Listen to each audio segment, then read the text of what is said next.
Hello, I think we're live. There we go. Thanks very much for coming in today. It looks different, I know. So, what I did was all week I've been doing tours of the shop. So, there's like 3 videos where I kind of went around the shop. I did the office back there, and I did the model bench, which is usually where I'm at. But what I did today was I took the desk and I just turned it around. You know, it was meant to do that. It was built so that I could flip it around and like film here at the model building bench or I'm sorry, at the woodworking bench over here, at the outfeed table and the table saw that's right behind it. And so I'd never done that, and I figured I'd give it a try.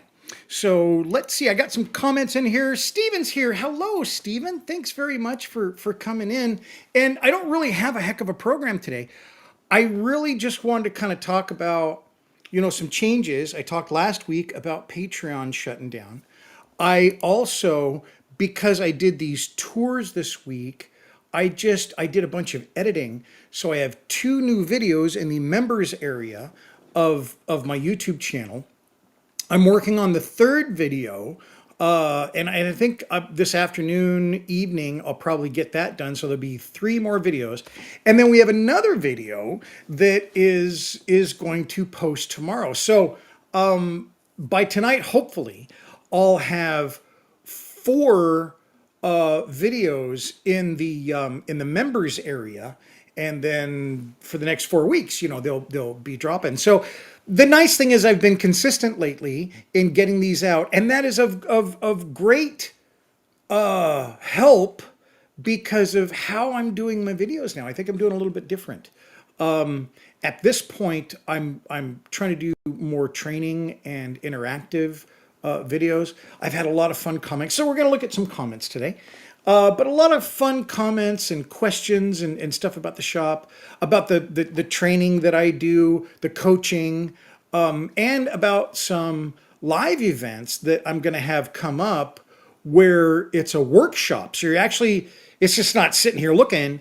I've got the desk like we have right now. So you're seeing the shop, and then I can switch cameras and stuff to either focus on here and also have live cameras over there, and then focus on here to do some build videos.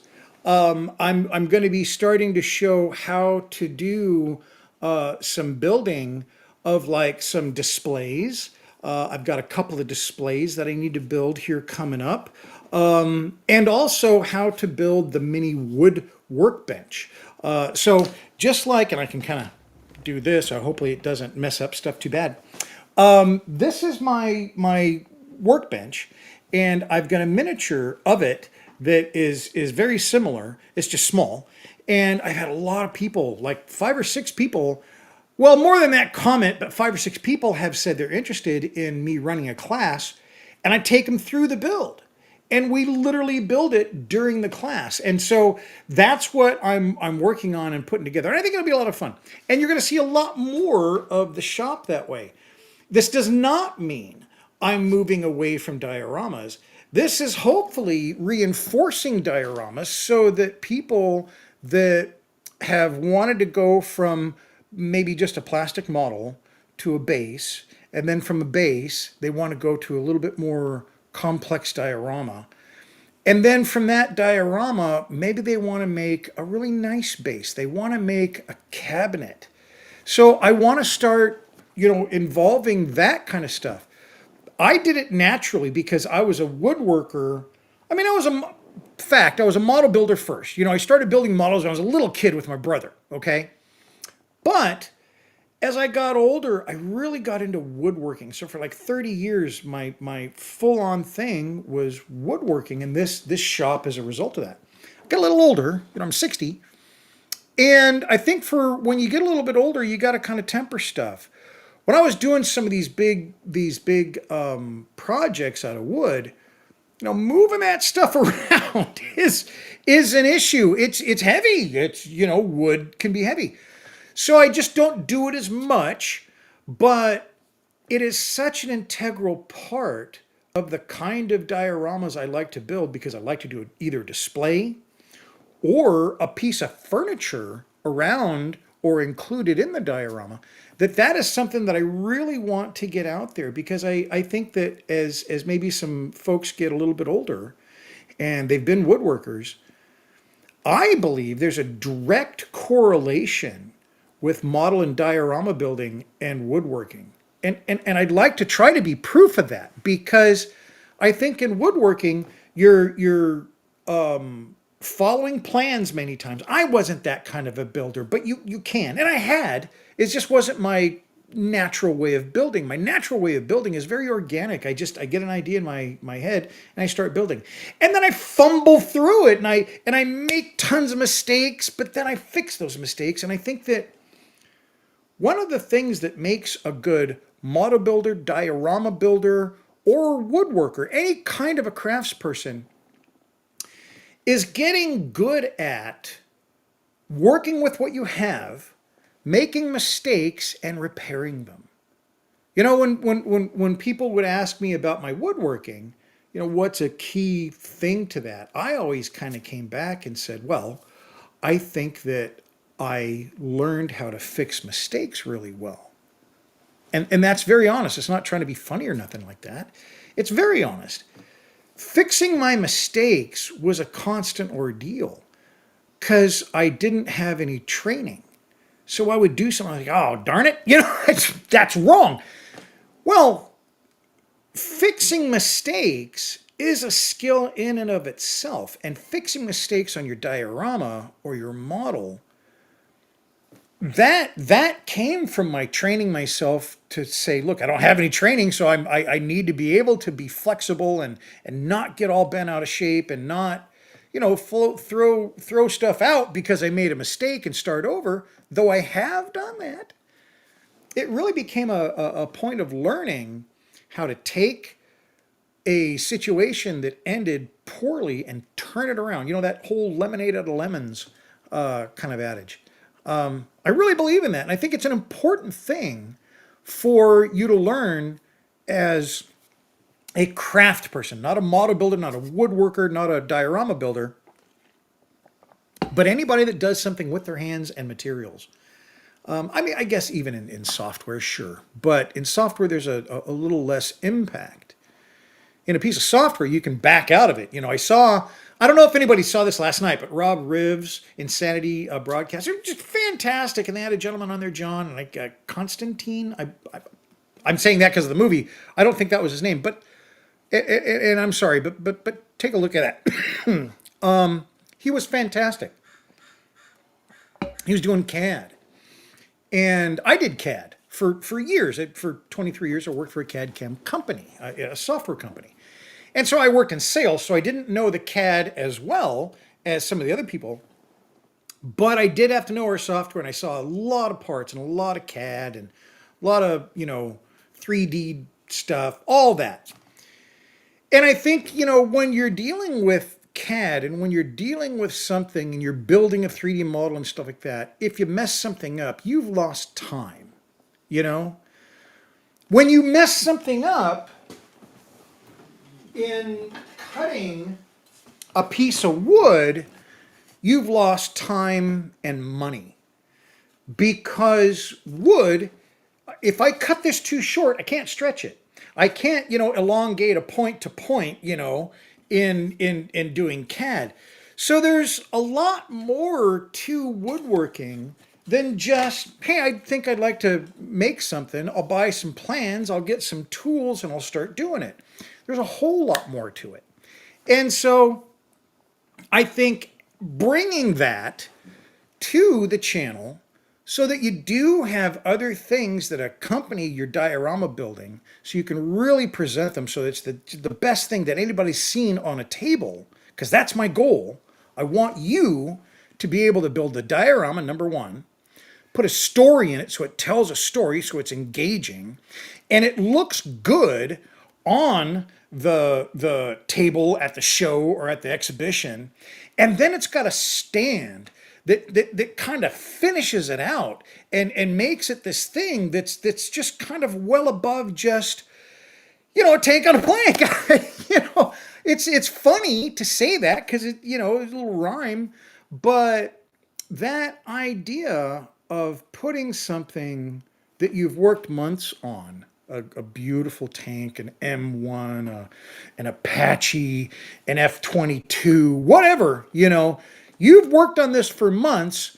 And then the weekend before the show, you run down to Michael's or a craft store or a wood place and you buy a plaque and then you shellac it, you mount your model to it, and then you take it to the show. I don't think you can do that anymore. I really don't. Not if you want to be competitive and not if you want to kind of stand out. I mean, if you do that, I think that's where the old idea that a diorama could detract from the model is because of that kind of an example.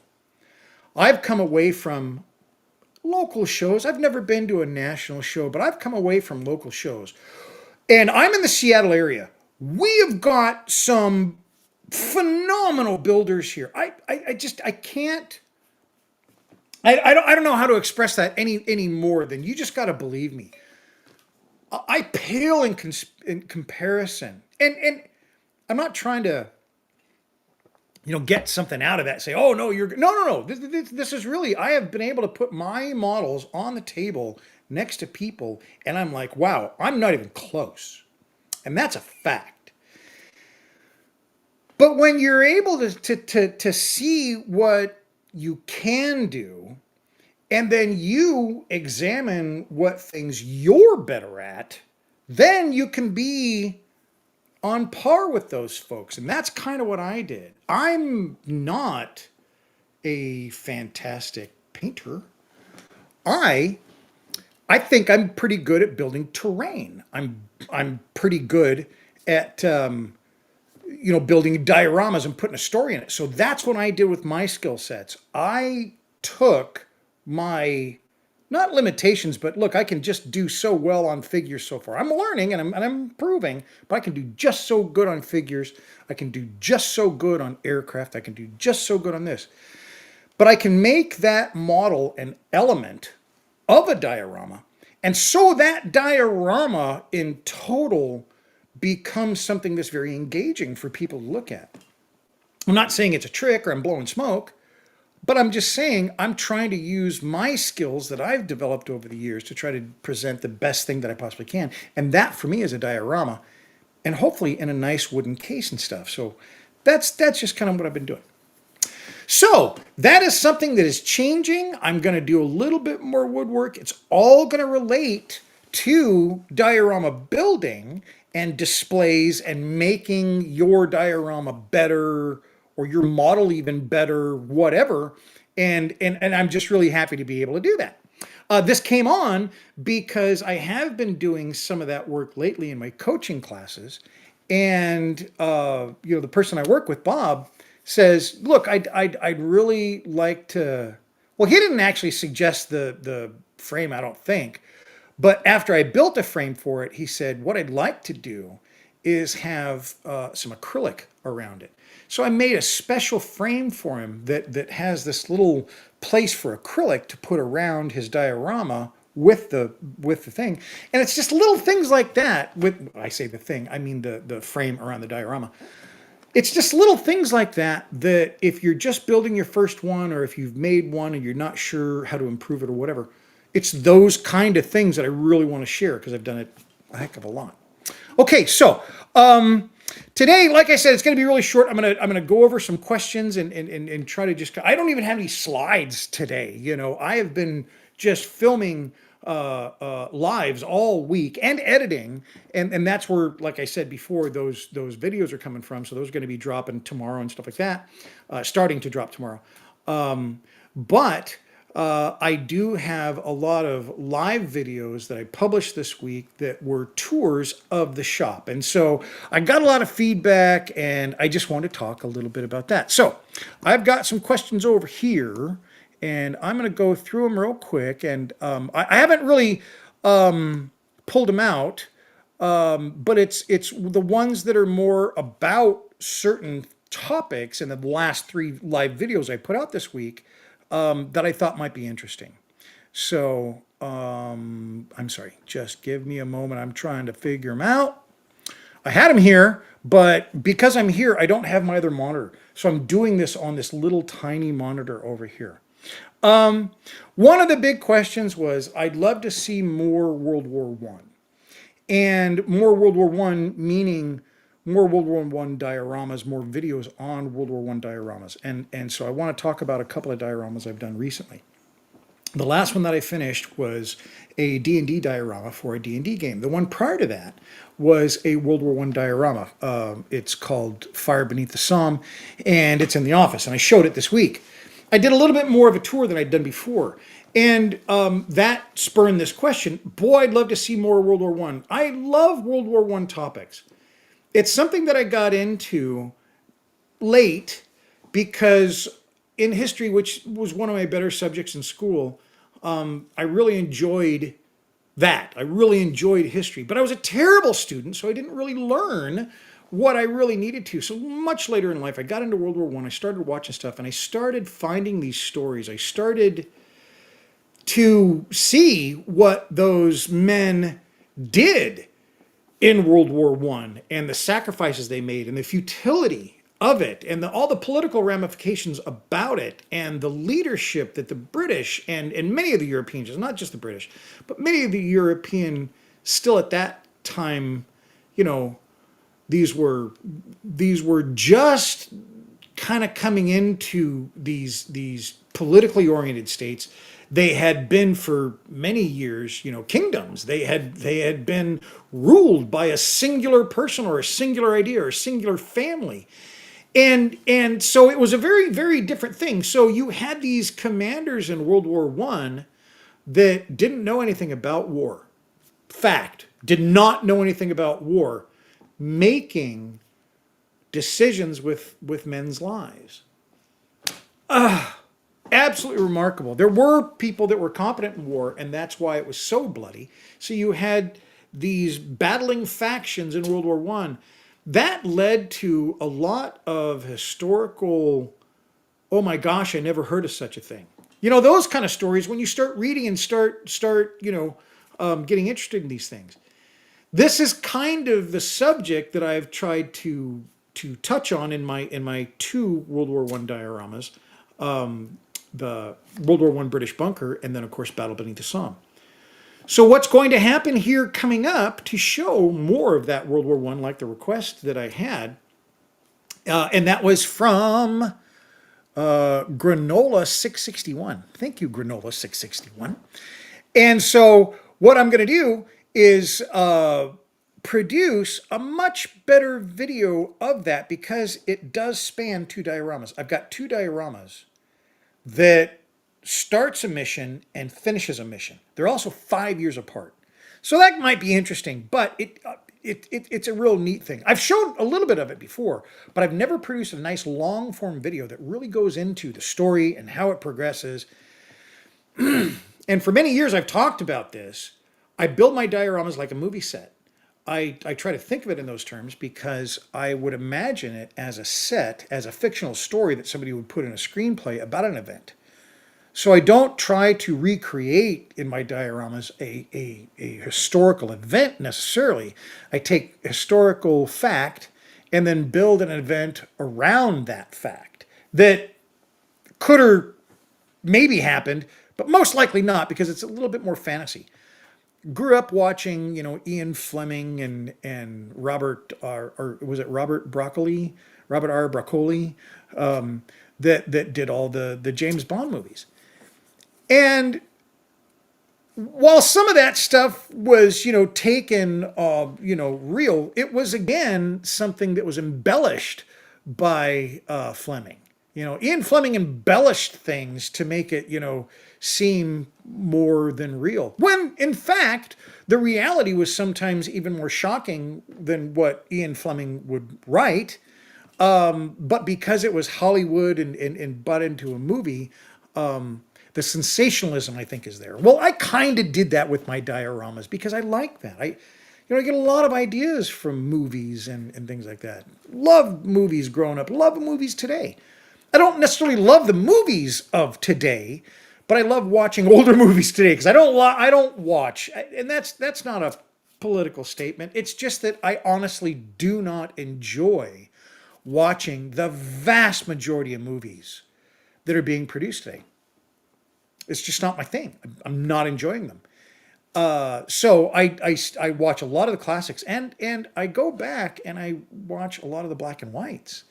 A lot of those black and white movies had amazing storylines, and they had amazing ways of telling the story.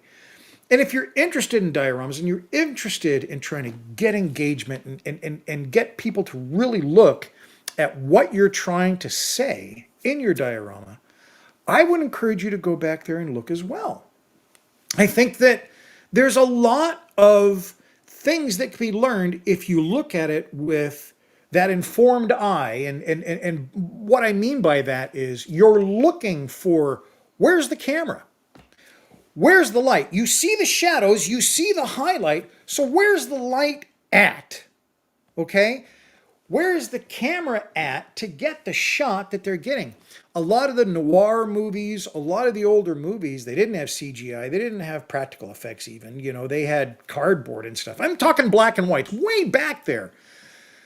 They had to be super creative, and I feel like if you're trying to build something like a diorama, it's almost like that. Those early creators of film, they had to build these fantastical worlds out of paper and lath and paint, you know, for these set designs.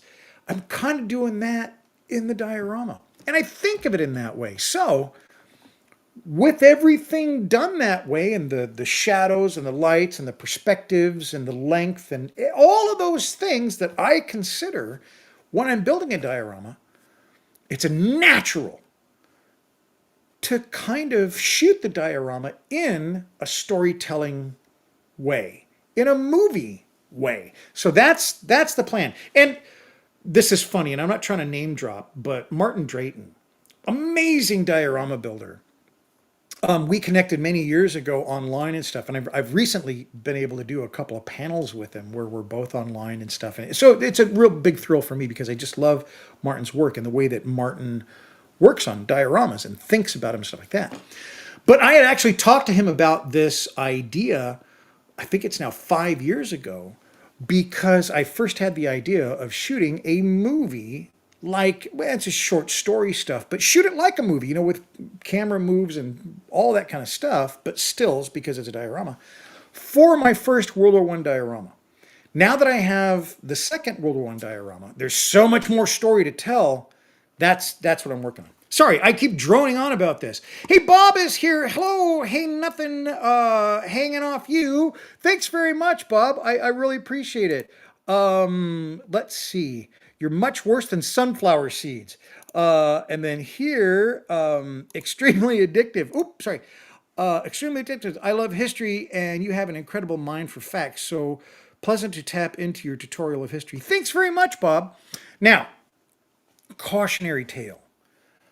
I love history, and like much of the things that I do, for me it's a visual thing. My memory visually is much more acute or developed or whatever, just the way my brain works, than my actual memory, like dates and facts and things like that. So I am telling you things, but I honestly don't know if they're 100%. And that doesn't bother me because, again, it's a fictional account of a real event. It is a perspective of an account of that real event that I want to portray. I'm not interested in doing tight historical perspectives. I think they've been done a lot. It's not to say that I want to deviate to give a completely different impression. What I'm trying to do is bring to life the story of the people in those events and not the event itself. And that's a very key difference. A lot of times when I see a diorama, it's depicting an event and everybody's in their places, and there's even sometimes a picture there. Everybody's in their places and everybody's doing, and everything centers around that event. When I look at a diorama, I'm interested in what the soldier is thinking. What happened earlier in the day? Did he set his sandwich down over there on like a tire that he was trying to help change to come over here and talk to somebody? That's the story that I want to tell because I think it's much more relatable than you're looking at a diorama of George Washington, crossing the Delaware in midwinter, on Christmas, for criminy sakes, completely surprised the British. We know this story. We know the imagery. If I created that into a diorama, I'm only as good in that diorama as I can be precise to the image that is burned into every American's mind, right? I can only make it that good. And if it's not as good, I can only be seen as lesser than that known image. What I think is key to that whole thing is the conversation or the speech or the dissemination of orders that Washington did on the shores of the Delaware to get those men to get out of snowed on tarpaulin and whatever they had over them, wool blankets, that's all they had. Sometimes they only had their clothes in snow, to motivate these men to get up, grab their arms, and get in small boats, overload those small boats, and take it across the Delaware on Christmas to attack the British. That is a story, and that's a story that's not been told. That it happened. See, that's the thing. It is historical. These things happen. If there's a written account, if there's not a written account, it doesn't matter. The fact is, we know these things happen because of the accounts surrounding it. So I want to tell that story. I want to tell that human story. I want to be that soldier. Free, and I've been a soldier, not in combat. I was in for 7 years, but it was between battles and stuff. So it was during the Cold War, okay? But I've been on trainings where I've been freezing. And my sergeant comes up and says, "Hey, I need you to go out on a patrol." It's 2 o'clock in the morning. It is snowing in Germany. I packed light because we were going to be patrolling. And then there was just a bunch of stuff that happened. And so we had to stop. And when you're not walking, you're freezing. That's it. You're not walking, you're freezing. So they say, okay, we're going to be here for a couple of hours. You can't set anything up. You just got to take your poncho liner, wrap it around you and hope for the best. That's a relatable story. That is something that somebody can feel. You can smell. You can have the wind hit the back of your neck when everything else is somewhat warmer, and then the wind hits the back of your neck. Those stories, I think, tell you. And when I'm thinking about telling a story, when I'm thinking about building a diorama, and then trying to shoot the diorama in telling that story, those are the kind of things that I want to concentrate on. I'm not so interested in trying to replicate a known historical event the way it's been presented for eons. Eons, 250 years ago, they were telling this story right after it happened, because it was such a monumental event. So that is something that I think about when I'm thinking about ideas, when I'm thinking about end details, when I'm thinking about what's in the head of the people. I don't say I want that figure there. I say I want this guy, and his name is John, and he's doing this job, and he's from Virginia, and you know what I mean? It's that kind. He's 18, so he's the oldest guy in his squad. At 18 years old, they had 14, 15, and 16 and 17-year-olds in the Revolutionary War, in the all of it. That kind of stuff. I was trying to think of another battle, and I just couldn't. I'm blanking. But that's the kind of thing that I think is intriguing. I think that people would like to hear about. even if it is a fictional account, even if it is something that you've dreamed up, you're trying to give a perspective, a real human perspective of an event. And maybe it's not going to be as good because your sensibilities in the 20th century are different than the 18th century, but or 17th century, no, 18th century.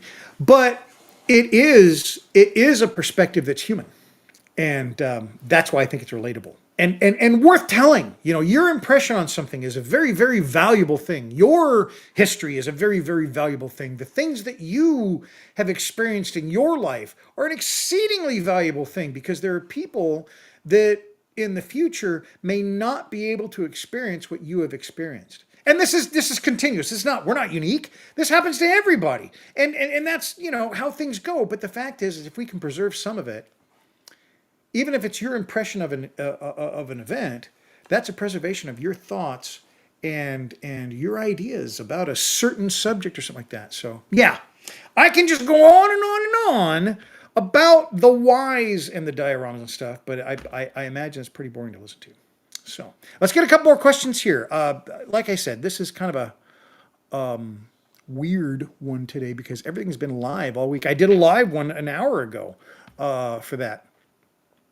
I had some. It's really nice that I get these wonderful comments, but sometimes it's not really questions. Tom has had some great questions. Tom T9543, and he was also one of the persons that was so interested in learning how to build the mini workbench, and so that's one of the people I'm going to be doing that for, and I think it's going to be a lot of fun.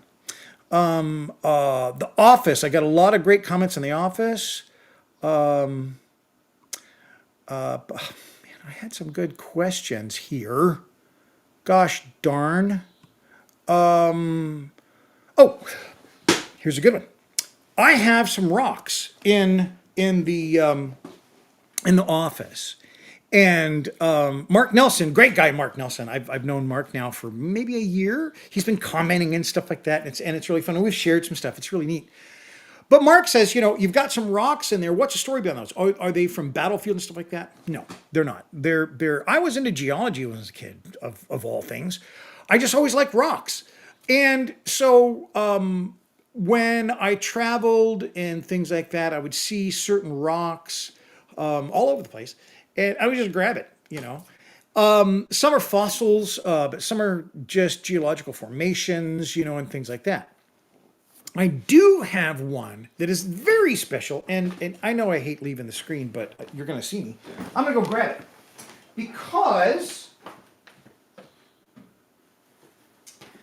this, and so I said I was into geology, right? That doesn't mean I know a lot about geology. I was a kid in geology and 4-H because I lived in an apartment and you couldn't have animals.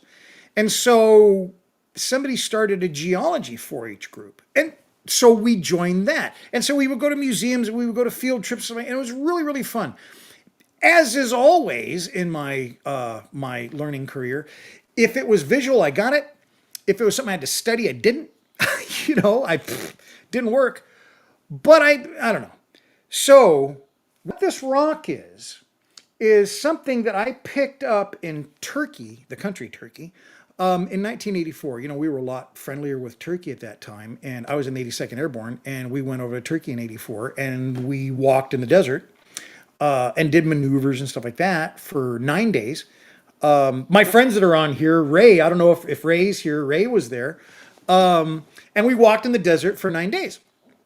And during that time, at one of our stops or rests or whatever, I found this. And this, if you look closely, I don't know what that is. That I have suspicions, but this looks to me like petrified wood. And if you look there very closely, if I can get it to focus properly, this looks like petrified wood to me. And I've seen petrified wood a lot. But there's also some rock that looks very much like petrified wood. So I don't know. So that's the part of I wish I would have paid more attention. But I found this in Turkey. This is not light. It was about 2 pounds. and I carried this for 9 days because it was like first or second day I found this. Chris Brewer and I were walking together. He was my buddy, and so Chris and I like, what is that? Well, I picked it up and I carried it. He said, I'm not carrying that thing. He was carrying I was carrying a tow, and not a tow, but a dragon missile, and terrible. But this came from Turkey, and I've kept it all these years, and it really looks like wood. So here's the deal. Turkey, that region, that's where the beginning was, that's where Adam and Eve were, that was the mythical forest, that was, Eden. And so I find a petrified piece of wood and it looks like something's chopped it. So this is my ancient artifact that is curious. And that's why I kept it, because this looks literally, I mean, it could be anything, but it looks literally like a tree before it was petrified had an axe hit it. So I thought that was kind of cool. And I like all that historical, Graham, man, see, I forget names, but he has this great show, Ancient Apocalypse, and huge fan of that show. And the gentleman that does it. It's him and his wife that do it. His wife does all the filming. It's amazing. But they talk about, things happening prior to our emergence as, Neanderthals, and as a reigniting of our bloodlines and all that kind of stuff because of ancient events and stuff like that. So this ties into that. So because typically you wouldn't have something that was around long enough that had human intervention that could make it from back then to today and be petrified. So anyway, I think that's really fun stuff. What else am I going to talk about? Okay, I'm going to go to one more.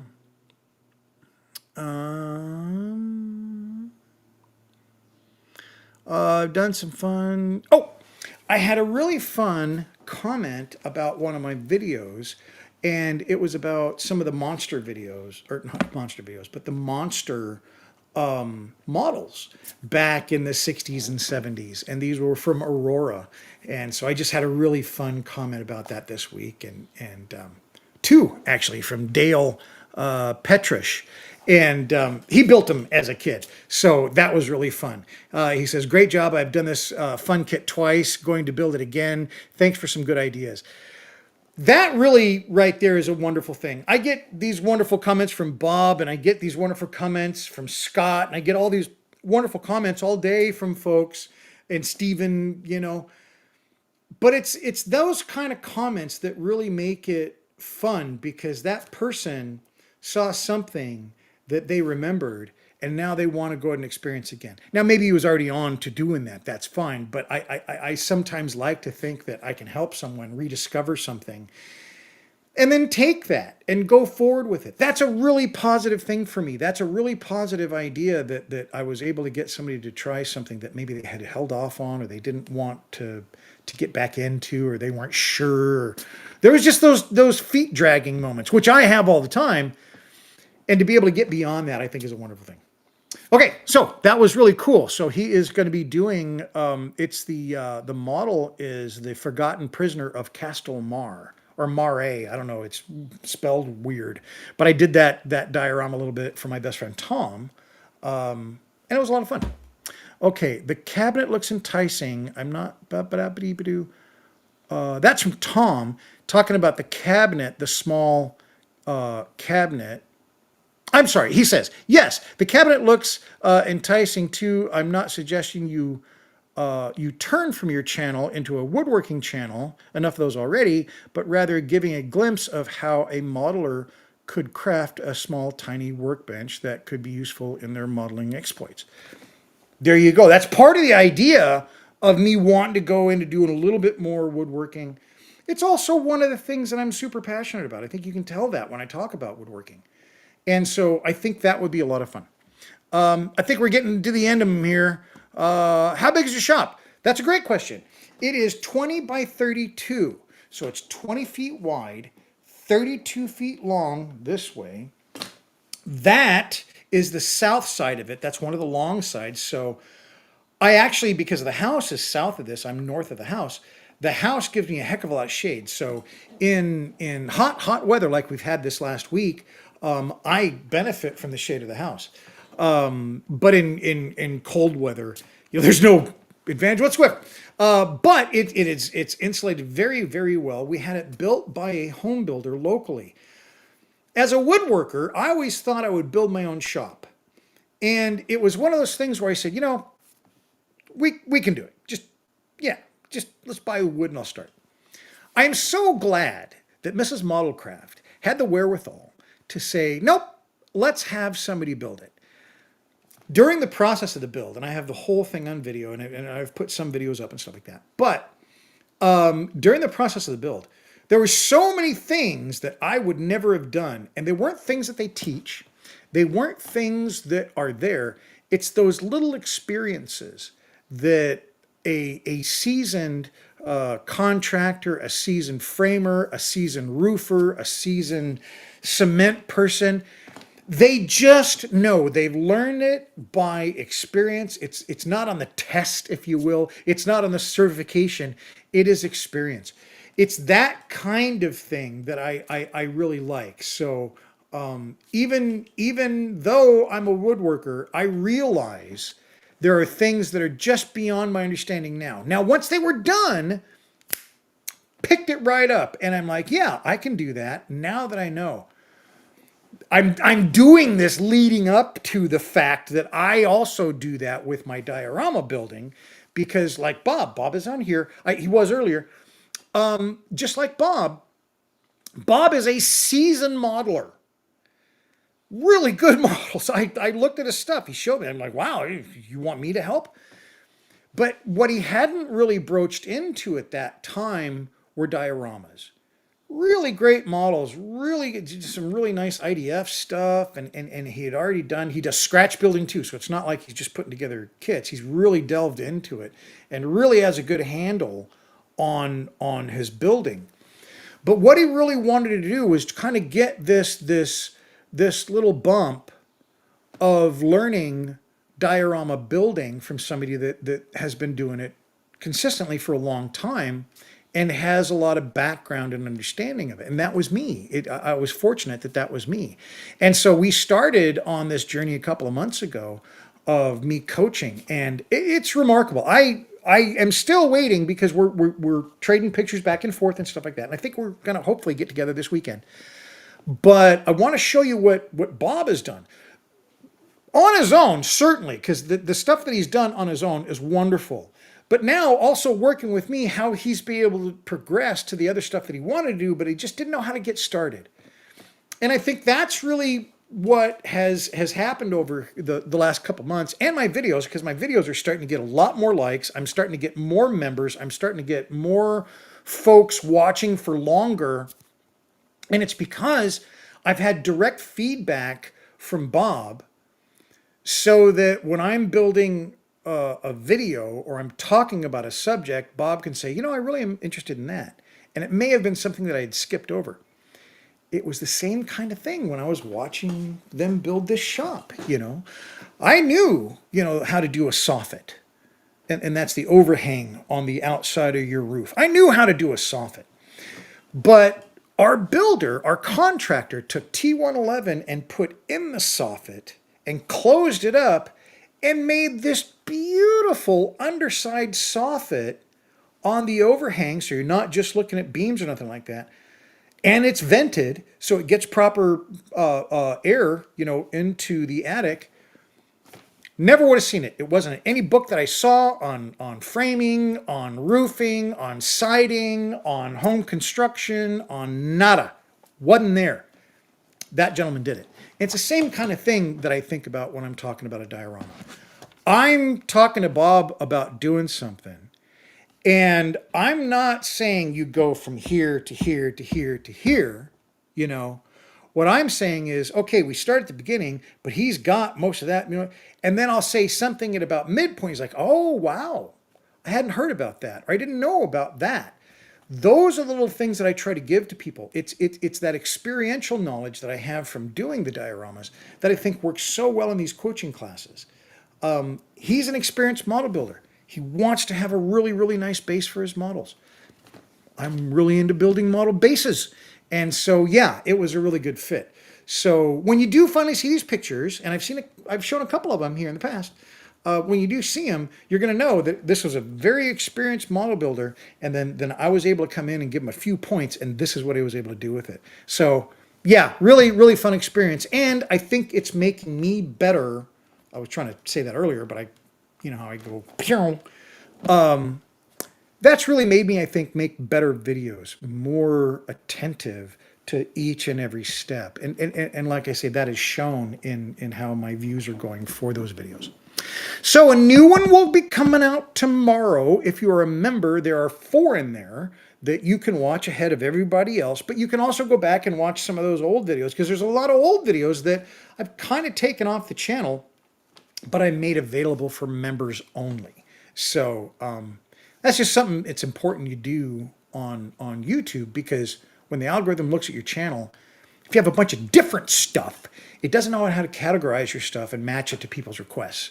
When it's more singular, it makes a better match. You know, it just naturally takes the people that are looking at what you've got. You know, it's just one-to-one. When there's a whole bunch there, the algorithm is like, nah, may or may not fit. So that's why I've done that. But as a member, you get everything. So last thing, I am shutting down. I mentioned last week, I am shutting down my Patreon. The reason is simple. It is a different kind of platform, and I have been taking previously made videos for the most part and then putting them there. And they're made for YouTube, and YouTube is a different thing. Patreon is a different thing. And so I was not doing, I think, what I needed to keep that Patreon going. I have a bunch of folks that are subscribed over there, and they were great, are great, but I felt I was not giving them the value for what I was charging them to be there. So I decided, look, this is a responsible decision. I'm shutting it down. I'm concentrating on YouTube. And because YouTube now has a paywall, that $3 membership, that's why it made sense. Because it's the same thing I was charging over at Patreon, and I can put those same things there instead of be bopping around. So if you're interested in any of that, it is under the membership area. I got a new member today, as a matter of fact. It was really, really nice. Thank you very much. I mean, it happened during the live, so I gotta go back and check it out and say hello and welcome and all that kind of stuff. But yeah, it's really fun. So that is about what I got today. Like I said, it was a very odd one, because I'm kind of redoing everything because of all the lives that I've done this week. But I hope you enjoyed it. I really appreciate you coming by. The shop is just about done with the tours. All those are live now, and you can watch the previous tours that I've done. I've got one more tour that I wanted to do, and I think there's another one that I wanted, maybe 2, and I'll probably combine those 2. And that is all of the stuff that I built, all the wings and stuff, and what's going on with all that. I'm going to do that. And one that came in a long time ago, and I'm sorry I haven't gotten back to it, is my books. I did one thing on my books, but somebody really wanted to look at my books. And I appreciate that, because I love my books. And so we're going to look at the library. And we're going to look really closely at the shelves inside the shop, or inside the office, because there's a lot of specific things in there for specific reasons. And I think it's kind of fun. So I thank you so much for coming in and spending part of your Friday here. Like I said, it's a very different format. Tell me if you don't like to be just looking at me, my mug, yammering on for I don't know how many minutes, 49. And I'm really trying to take this Friday live stream and make it better. I think it's gotten stale. I think that my format that I've done forever is not the best. And I want to bring something that you really like to see and want to see, an interesting subject. So I'm working on it. I ask for feedback. I get some. I don't get a lot of feedback, so I'm kind of winging it. If you would love me to do something in a specific way, you like it, you don't like it, this would be better, that would be better, that would be worse, blah, blah, blah, blah, blah. Love to hear it. These are very, very helpful things. I'm not going to take offense. I am asking for that kind of feedback because it's important to know, like in a conversation. If you're having a conversation, you very, very quickly tell if somebody's uninterested. It's a little bit more difficult here because I'm just yammering, for however long till I wear out. So, yeah, please do give me some feedback. I'd love to make some changes that make this a more enjoyable experience. And yeah, we're not stopping. I just got to make it better. So, I thank you very much. I thank you, all my patrons that have been wonderful for years now, because there's people that have been signed up there for years. I really, really appreciate it. I hope this is not too big of a disruption. I've already stopped the charging, so I'm not charging anybody on Patreon. It's going to go for 2 months. I've got it set up that in September, I will shut it down. That's it, and take it offline. I don't know if I can bring it back after I do that. We'll find out at that time, but I'm not worried about it because I'm going to move everything over to YouTube. So the membership area on YouTube is where you're going to be able to access any of that information. So I really thank you very much for coming in and spending part of your time. Thank you, Stephen. That's very, very nice. Ooh, you're going to go into Kent at the drag race. I went to SIR a number of years ago. Well, okay, so I call it SIR. It's not that anymore. When I was a kid growing up, it was Seattle International Raceway. But now it's, I don't know what it's called. I know where you're talking about, though. I've been there. I don't know if they do the high school drags anymore. When in the 80s and 70s, they used to do the high school drags. And so they would have high schoolers go down there with their cars and you could drag race. And boy, that was something. That was really neat. So anyway, have a great time down there, Stephen. That's going to be a lot of fun and very loud. Bring some earplugs because, yeah, you can damage your ears at those things. But those engines, you can hear and feel the engines on those dragsters. It's absolutely an amazing experience if you've never done it.